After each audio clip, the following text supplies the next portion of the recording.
Dicen que la realidad supera la ficción, y eso lo sabía perfectamente Agustín Lara, cuando compuso la canción Granada en 1932, inspirada en la ciudad de Granada, España.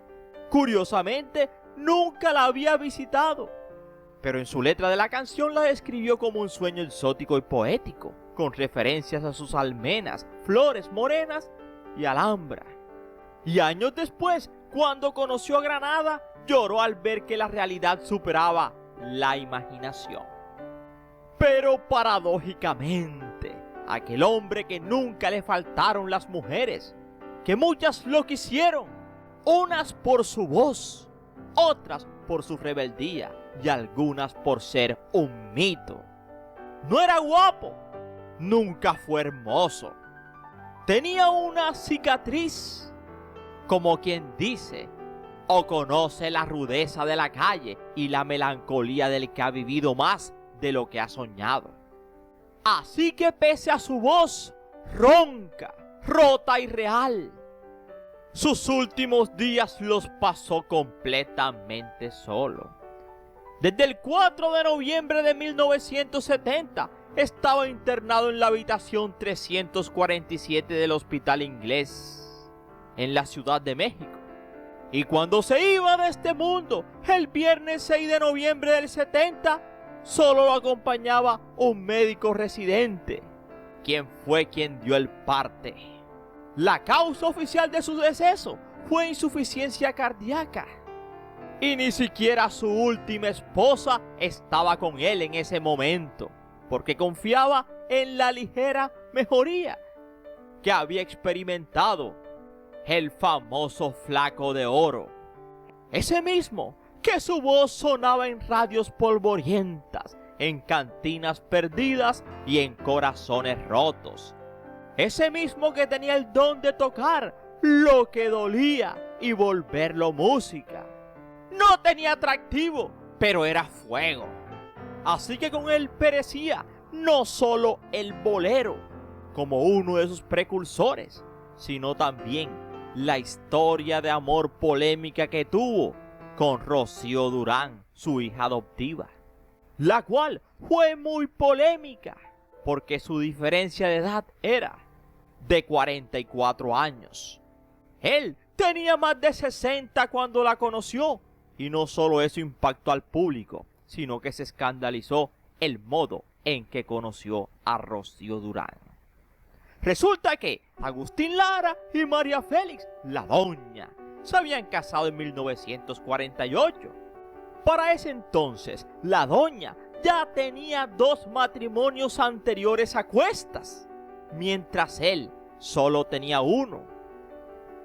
Sin embargo, aquel matrimonio no superó los 3 años de duración, pero durante ese periodo decidieron adoptar una hija, una niñita, cuyo nombre original era Elena Durán, quien posteriormente sería Rocío Durán.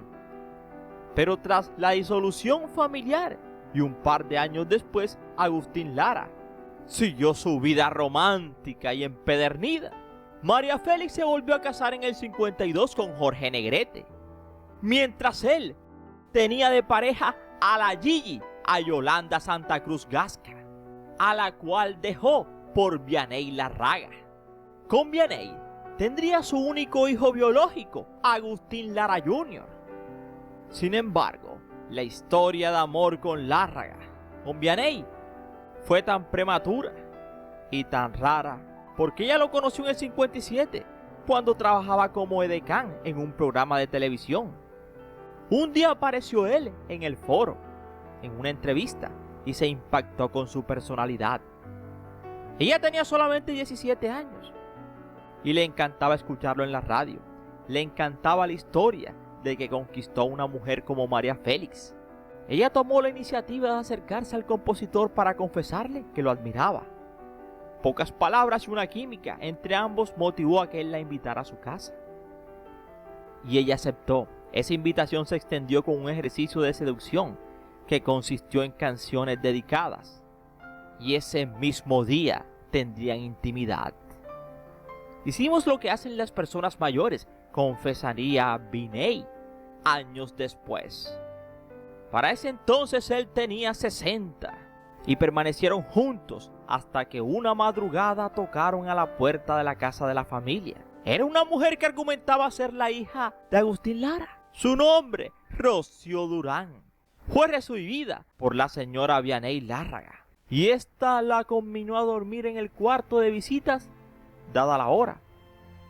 A los pocos minutos el compositor se levantó en su cama y fue con su supuesta hija. Se quedó con él. La onda es que era Rocío Durán. Digo el nombre para que sepan que es verdad. Sí, era su hija adoptiva, esa misma que adoptó junto a María Félix de manera informal. Para ese entonces, Rocío Durán tenía 17 años y se enamoró de él cuando rebasó los 60 años y luego hasta se casaron. Así que Vianey Lárraga decidió hacerse a un lado por cuenta propia. Se llevó a su hijo y quiso volver a rehacer su vida. Ella nunca lo juzgó por haber sido mujeriego, por el contrario, Vianey lo comprendió y por eso se marchó y se volvió a casar. Porque a sus más de 84 años, confesaba en una entrevista que para ella fue lo mejor que le pasó en la vida conocer a Agustín Lara. Fue poco tiempo, pero suficiente para toda mi vida. Con Durán no tuvo hijos. Y ella en una entrevista aseguraría que la razón por la cual se casaron fue solo por el qué dirán, pues en realidad ninguno de los dos planeaban algo más, y ella desmintió que haya querido la fama o el dinero de su padre adoptivo, pues sostuvo que eso lo tuvo toda la vida, gracias a que desde la cuna él decidió cuidarla. Él decía: oye hija, ¿y si nos casamos por el qué dirán? Para que se olviden todas estas gentes. Y bueno, ella le siguió la corriente. Y aunque en un principio no se casaron por la iglesia, y pues él aún no se había divorciado de su mujer anterior, eso llevó a que cuando un día fuera a España durante una fiesta, Franco, el presidente, los habría invitado a una ceremonia en la que los regañó por no estar casados por la iglesia. Así que decidieron arreglar todo para que se pudieran unir en matrimonio religioso en Madrid, de donde existen las imágenes. Así que es por eso que a Rocío Durán se le conoce como la viuda oficial del Flaco de Oro. Así que aquella mujer joven, Rocío Durán, se unió a la célebre lista de amores de Agustín Lara. Su primer matrimonio había sido con Esther Rivas Elorriaga en 1917, a la cual dejó cuando se enamoró perdidamente de Angelina Brucheta Carral en 1928. Eran tiempos de pobreza para Agustín, pero eran tiempos de amor también. Luego conoció a Clarita Martínez en el 49 y anduvo con Yolanda Santa Cruz Gasca, la Gigi, en el 53.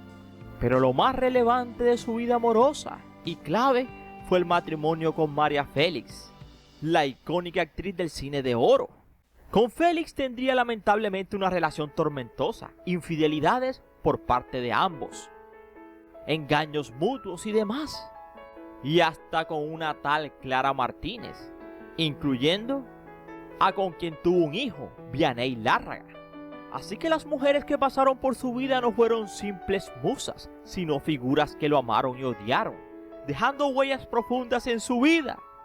Por eso quizá el título de la canción Novia era la tristeza que inspiró a su famosa composición, donde personificó a la tristeza como un amante.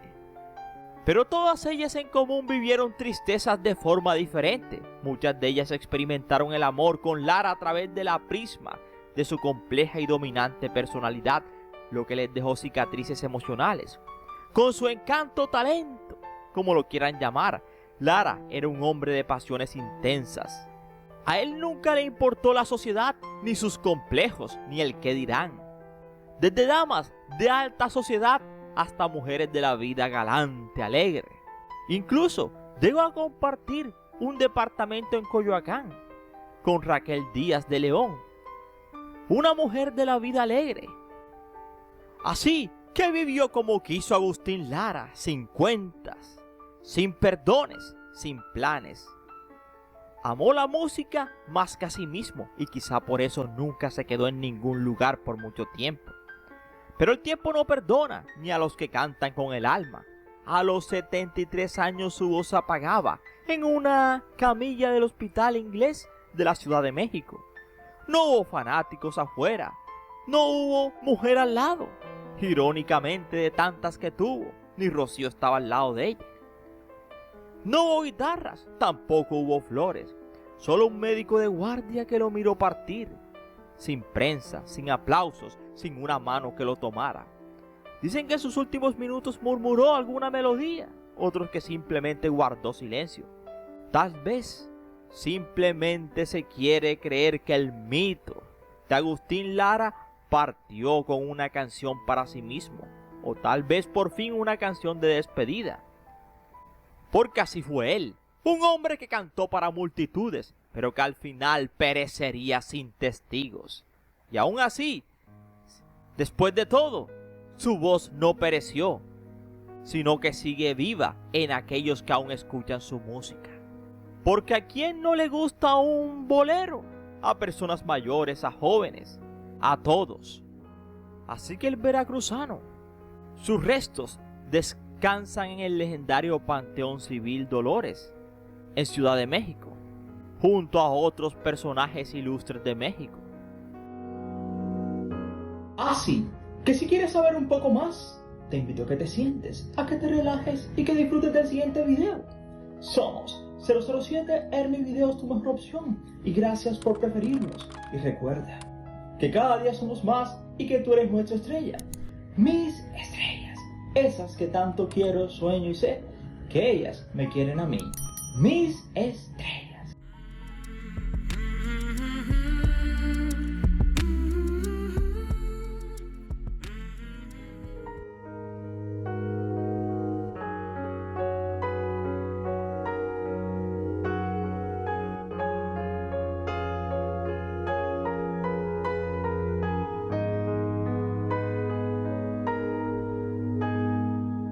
Ángel Agustín María Carlos Fausto Mariano Alfonso del Sagrado Corazón de Jesús Lara y Aguirre del Pino.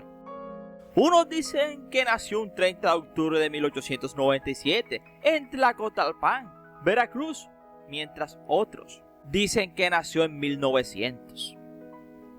Lo único cierto es que a los 6 años viajó con su familia en la Ciudad de México, que se establecieron con la tía Refugio, hermana mayor de su madre, en Coyoacán. Lo único cierto es que, aunque suena a broma, el verdadero nombre del músico poeta era Ángel Agustín María Carlos Fausto Mariano Alfonso del Sagrado Corazón de Jesús Lara Aguirre y del Pino, así como lo oyes. Total, su padre se llamaba Joaquín y su madre María Aguirre. Lo único cierto es que en 1917 Agustín Lara se fue a la revolución, llegó a ser capitán segundo, tenía 2 heridas en la pierna. Fue íntimo amigo del general Villa. Incluso hasta le tenían de apodo el Grillo. Siempre fue flaco, siempre. A los 12 aprendió a tocar el piano. La primera canción que registró a su nombre fue La Prisionera, la cual compuso en 1926. Y en septiembre de 1930 iniciaba su carrera de éxitos rotundos en la radio, mediante un programa llamado La Hora Íntima de Agustín Lara. El tiempo actuaba y componía. Apareció sus canciones en diversas películas como Santa de 1931. Poco tiempo después participó en la radio con el programa La Hora Azul, compartiendo con intérpretes y dirigiendo también a la orquesta El Son Marabú. Durante el año 1932 se presentó en el Teatro Politeama de la Ciudad de México y en 1933 afrontó el fracaso de su primera gira en Cuba, debido al cambiante clima político que imperaba en la isla. Llegó a ir a distintas partes de América del Sur y a consagrarse, por supuesto, en Veracruz y en todo lo demás. Sin embargo, a pesar de su éxito, su vida personal y sentimental siempre fue un lastre. Se dice que su primera relación amorosa fue con una corista llamada Estrella, su relación temprana.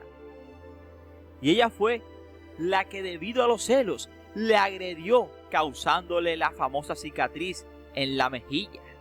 y según cuentan, lo hizo mientras interpretaba la canción Marucha. Su primera esposa con la cual se casó fue Esther Rivas Elorriaga. Pero aquel amor no perduró. El matrimonio duró de 1917 a 1925. El corazón de él era volantón. Sabía perfectamente que no tenía un lugar donde reposar, sino en varios corazones al mismo tiempo. Sin embargo, su pareja más significativa en aquellos años sería Angelina Bruschetta. Fue una de las relaciones más largas e importantes de Lara.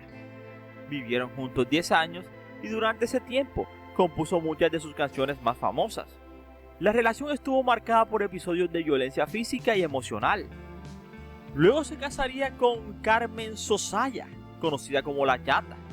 Fue un matrimonio oficial y fue en 1939. Fue un matrimonio conflictivo desde el principio y terminó en divorcio en el año 1943. Más tarde, ella lo demandó por bigamia tras su boda con María Félix. Hubo un papel importante en su vida, recibió parte de su herencia después que pereció Carmen Sosaya La Chata, porque literalmente estaba casada con él. Por supuesto, también tenía una relación espectacular con la doña María Félix, quien fue su esposa del año 45 al 47, y que precisamente La Chata demandó aquella unión porque aún estaba casada con ella y no se había divorciado. La relación con María Félix fue tormentosa. Tanto ella como él eran infieles entre ambos, así que su relación fue breve pero mediática. María Félix, a pesar de su imagen fuerte, llegó a suplicarle que no la dejara. Estuvo marcada por infidelidades y tensiones emocionales por parte de ambos. Con Clara Martínez fue también otra pareja que tuvo. La tenía a la par de María Félix. Ella con 20 años y él cuando ya tenía más de 50. Aunque se mencionó en la canción La Novia, se conocen pocos detalles sobre la vida de ellos juntos, pero sí fue pareja de él, Clara Martínez. Otra muy importante en su vida fue Yolanda Santa Cruz, la Gigi, conocida como una de las últimas musas de él que tuvo. Fue activa en la promoción de su legado. Organizó festivales en Sonora hasta su perecimiento en el año 2017 y compartió muchos años con él en giras y eventos. Y cómo olvidar a Vianney Larraga, que en el año 1970 trabajaba en un set de grabación y ahí conoció a Agustín Lara, se enamoró de él y se fue a vivir con él desde el primer día que lo conoció y él la invitó a su casa. Tendrían a su único hijo, Agustín Lara Jr. o Agustín Lara Larraga. Esa sería su otra pareja, pero con quien al fin se quedó Agustín fue con Rocío Durán, quien fue su hija adoptiva durante el matrimonio con María Félix. La pareja tendría una relación desde el año 1964 a 1970. Ella fue adoptada cuando tenía 5 años y se casaron en 1964 cuando ella tenía 17 y él 60. La relación fue polémica desde un principio por la diferencia de edad y su ambigüedad, ya que fue considerada su hijastra y también su esposa. Nunca fue un tipo opuesto. Irónicamente, eso no era impedimento ni obstáculo para que más de una mujer hermosa se rindiera a sus encantos. Así que aquel hombre de nariz grande y de sonrisa torcida y de mirada algo triste había sufrido una caída un par de meses antes de perecer, lo cual le había obligado a estar postrado. Perecería en la habitación gris de un hospital, del Hospital Inglés de la Ciudad de México. Así se iba de este mundo, a comienzos de noviembre de 1970, el gran Agustín Lara. La leyenda del piano, de la música, de las historias y por supuesto de México y Latinoamérica. Y esperamos que te haya gustado este interesante video, no sin antes decirte gracias por preferirnos y recuerda que cada día somos más y que tú eres nuestra estrella, mis estrellas.